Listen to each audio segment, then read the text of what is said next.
If you're looking at getting into 3D modeling, this video is for you.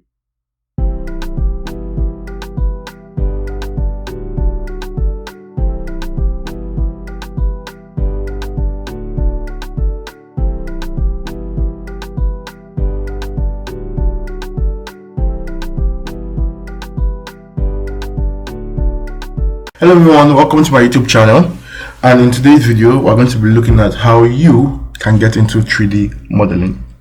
You've been looking at it for a while. You've been wondering, how do I get started? Where do I start from? What do I do? How do I do it? Okay, so this video is for you. It might not necessarily be as difficult as you might have imagined looking at other people's work, but it's something that you would have to be consistent at. So I'm going to go straight into it for you so you could have foreknowledge on what you're getting into. So the first thing you have to think about when you want to go into 3D modeling is to think, what is the aspect of 3D modeling I'm going into? 3D modeling has several aspects. It's like, I'm going to make a couple of analogies and examples so you can relate. You could say engineering. You want to go into engineering, you have to think about what aspects of engineering are you going into. Are you going into the civil? Are you going into the chemical engineering? Are you going to mechanical, electrical? So in the same way, there are different aspects of 3D modeling. So you have aspects like product visualization, like these examples. Now, product visualization simply means you just doing 3D models for clients, helping them visualize their products. Product design is involved. In a couple of cases, you have to do video animations for people's products, that's adverts. So is this an aspect of 3D modeling you want to go into? Or you are looking at architectural visualization, which a lot of people in the 3D space are into. Architectural visualization itself is also divided into two parts. Yeah, you have the interior and the exterior. So the exterior is simply doing 3D models of the exteriors of buildings, structures, offices, spaces that people need. That's architectural design or you're doing the design and the model of the exteriors. In some cases, they already have a design for you. The client already has a design for you, so you just do the model, or you just raise the design up, just do the model of the building. That is in the case of the exterior part of the architectural visualization. Now, for the interior part of the architectural visualization, you talk about modeling, texturing, rendering and furnishing the insides of those buildings and structures. It could be a room, it could be an apartment. Then you design. You put the TV, the cushions, the sofas, the center tables. In the kitchen, you put the cabinets, you put probably the gas cooker, you put lighting everywhere in the house, in the rooms, you put the bedroom. Just essentially putting furnitures and designing. Just essentially putting furnitures. So it's architectural visualization, the part of 3D modeling you want to go into. So we have other parts of 3D modeling that people go into. We have environmental modeling, or environment modeling, as you might choose to call it, where 3D artists are hired to do models of environments. It could be for games, it could be for movies, it could be for advert purposes, whatsoever the case may be. Mainly it's for games and movies, animated movies, but that's it. So then there are also aspects of 3D modeling like character modeling, character design, character animation. Now that aspect of 3D modeling is basically for gaming and mostly rather for gaming and animated movies. Now you notice the games you play, they have characters that move. The avatars you're using in those games, they move around, they do things. Those are first done as 3D models, and they are rigged at certain points to move in certain ways that can be programmed to have certain effects in the game that you are playing. So essentially, 3D character artists are involved in making of games, making of sometimes short advert videos where you have characters moving in a scene or dancing or doing something. They are also involved in making animated movies. If you've watched movies like Raya and the Dragon, or just Raya, I don't really know the name. Raya and the Dragon, How to Train Your Dragon, home, those movies are animated movies, so they involve a lot of character modeling of each of those movies I just mentioned, and many more. So you also have game 3D game artists. Those are 3D artists that are involved in making assets for games. If you want to go into 3D modeling, shows that you would be willing to make assets for games, for many other games. I've worked on games in the past, or I've worked on as part of a game team in the past, so I can relate to that. Making assets for games, you could make assets for games, probably objects or characters or clothing or environment. Everything just comes together. In a lot of cases, or in some projects, you have more than one 3D artist coming together to work on something. Just like in the case when you're trying to build a house, you would invite an electrical engineer, you invite a civil engineer, you invite different aspects of engineering to work on a particular project. So the same way, when you are working on maybe a game you definitely involve a 3D character artist if there's going to be an avatar in the game. You probably involve an environment artist to do environment and so many other stuff. So sometimes you might have different people in the 3D space working on the same project because they are all in their respective niches. So you choose the particular niche, or should I say the particular aspect of 3D modeling you want to go into. And once you've thought about that and say, I want to go into this aspect of 3D modeling, then you now have to go to the next step. How do I get started in this aspect of 3D modeling? So essentially, you would have to choose a software. There are many softwares that you could make use of for 3D modeling. You don't have to restrict yourself to a particular software, but I would recommend learning one, a maximum of 2 at a time, especially if you are a beginner. Although, as I said earlier, you don't have to necessarily restrict yourself to one software, but I would still recommend you stick to one or probably 2 at a time, especially if you're a beginner, because it requires consistency. It demands a whole lot of consistency. Let me make a comparison with graphic design.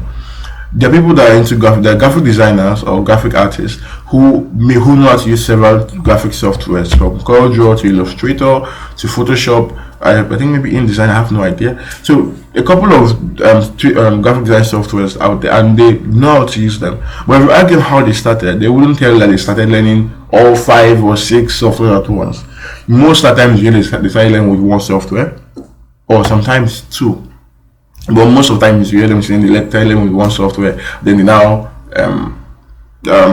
developed into learning another one, and then another one as time goes on, as the case may be. So it's important you start somewhere. There are many 3D software out there. I'm showing some of them with you now. You have Blender, you have 3ds Max. 3ds Max is the interface you're seeing right now on my screen. This 3ds Max 2020. So you have Blender, you have 3ds Max, you have Houdini, you have Cinema 4D, you have ZBrush, you have SketchUp, you have Lumion, you have Revit and SolidWorks, and many other 3D softwares out there. Alright, so you have all the 3D softwares, but you have to pick 1 or 2 to start with. Now, you picking 1 or 2 depends on what you chose initially to go into. If you choose to go into product visualization, then softwares like 3ds Max, Maya, Blender, and probably 1 or 2 other softwares out there are good for that. When you want to go into architectural visualization, again, 3ds Max is there for you, Maya is there, Blender is also there, but 3ds Max and Maya are really good when it comes to architectural works, both interior and exterior. You have also softwares like SketchUp are amazing for that, Lumion are amazing for that, Revit has a very good hand in that too. So the software you're going to choose is going to depend on the aspect of 3D modeling you're going into. So just pick a software. You can do your research on the softwares you want to go into and remain consistent in that software. So now you've chosen the software you want, take your time. Now you've chosen the software you want. How do you get it? You have to download it. I'll put a link in the description where you could go and check for the software you want to download, and hopefully you'll be able to download it. Just type the name of the software in the search box, and if the website has the software, you can download it. There's also a video tutorial there of how you can install that software. You download the software and you install it. Very importantly, the moment you install a software, calm down. Do not, do not. Most of the time, so I call it our sugar level, our blood level. I don't know the adjective or the phrases and describe that. Is usually high or something. Calm down. It's not the end of the world. You've installed the software. It's time to get started. You have to familiarize yourself with the environment, the software environment. That's what does what does what. For example, 3ds Max here. Okay, this is a box. You know that these are your creation tools. You create, this is a box. Okay, that's why I can create a box. Don't be ashamed of how you're starting. This is for a sphere. I can create a sphere. This is a cylinder. I can create a cylinder. Alright, so don't be ashamed of how you're going to start. That is 3D modeling for you. You must be willing to sacrifice time and energy at the beginning, so that over time, with consistency, with a lot of practice, you would find yourself doing things you never actually imagined that you could do. And that's the beauty of 3D modeling itself. Okay, so let me round this up so I can continue with my story with you guys. And let's see something short like this. It's short, but at the same time, that's how you start. It's a beautiful start. Yeah, it's a beautiful start. So familiarize yourself with the environment of the software you're making use of. Know the tools, know the modifiers you're going to make use of. All of this doesn't just happen at once. It happens over time. You have to be consistent.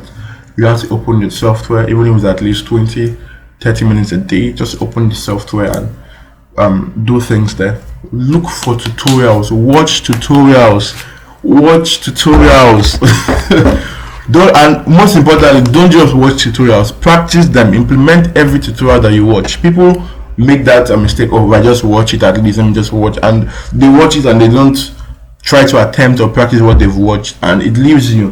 But when you watch it and then you practice it once, twice, 30 times, it stays with you. You even find better ways of modifying what you learned. Alright, so if you choose 3ds Max, for example, I will be dishing out tutorials. You could subscribe to my channel. I'll be dishing out tutorials to help you in your 3D journey, because I am prepared for you. And feel free to message me. I'm on Instagram, I'm on WhatsApp, I'm on Instagram, I'm on LinkedIn. I'm prepared for you to get to that particular stage you want to get to in the 3D world. I have been in 3D modeling for about 5 years, and I believe I can share my experience with you. I can share my skills with you. I can share whatsoever knowledge I have of 3D modeling with you, so you can also grow and have your own perspective of 3D modeling that you can share with others. That's the beauty of it. That is the joy of it. Okay, so I said familiarize yourself with the environment you're learning with, and then try out new things. Try out in that same environment. Try out new things. You watch tutorials. Try out those things. Don't actually mess around with professional settings in the software. Don't get me wrong. When I said familiarize yourself, just don't touch settings that would alter how the software behaves. Very importantly, whatever you are not sure of at all, go to YouTube and check it out before you do it, so you do not alter the performance or the functionality of the software. And you might not necessarily alter it, but you might just get it confused for yourself. So it will still be functioning, but you've just changed how it works for you. So that will be a problem.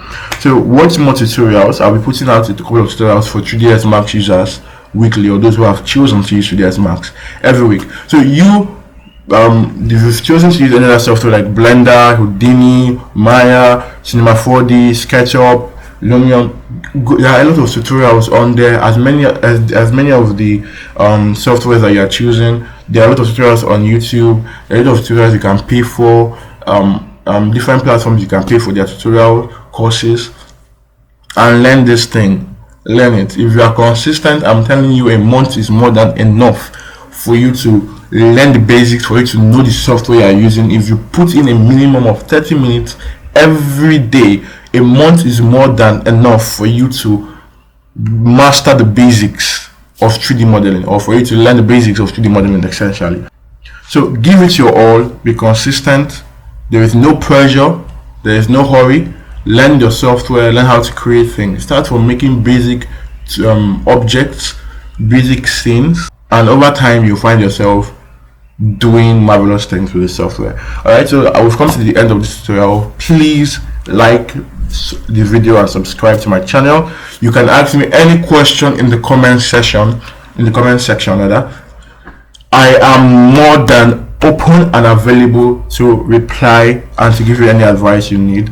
We are brothers and sisters in this 3D space. There shouldn't be competition between us. Alright, so see you in the next video I'll be putting out next week. Thank you.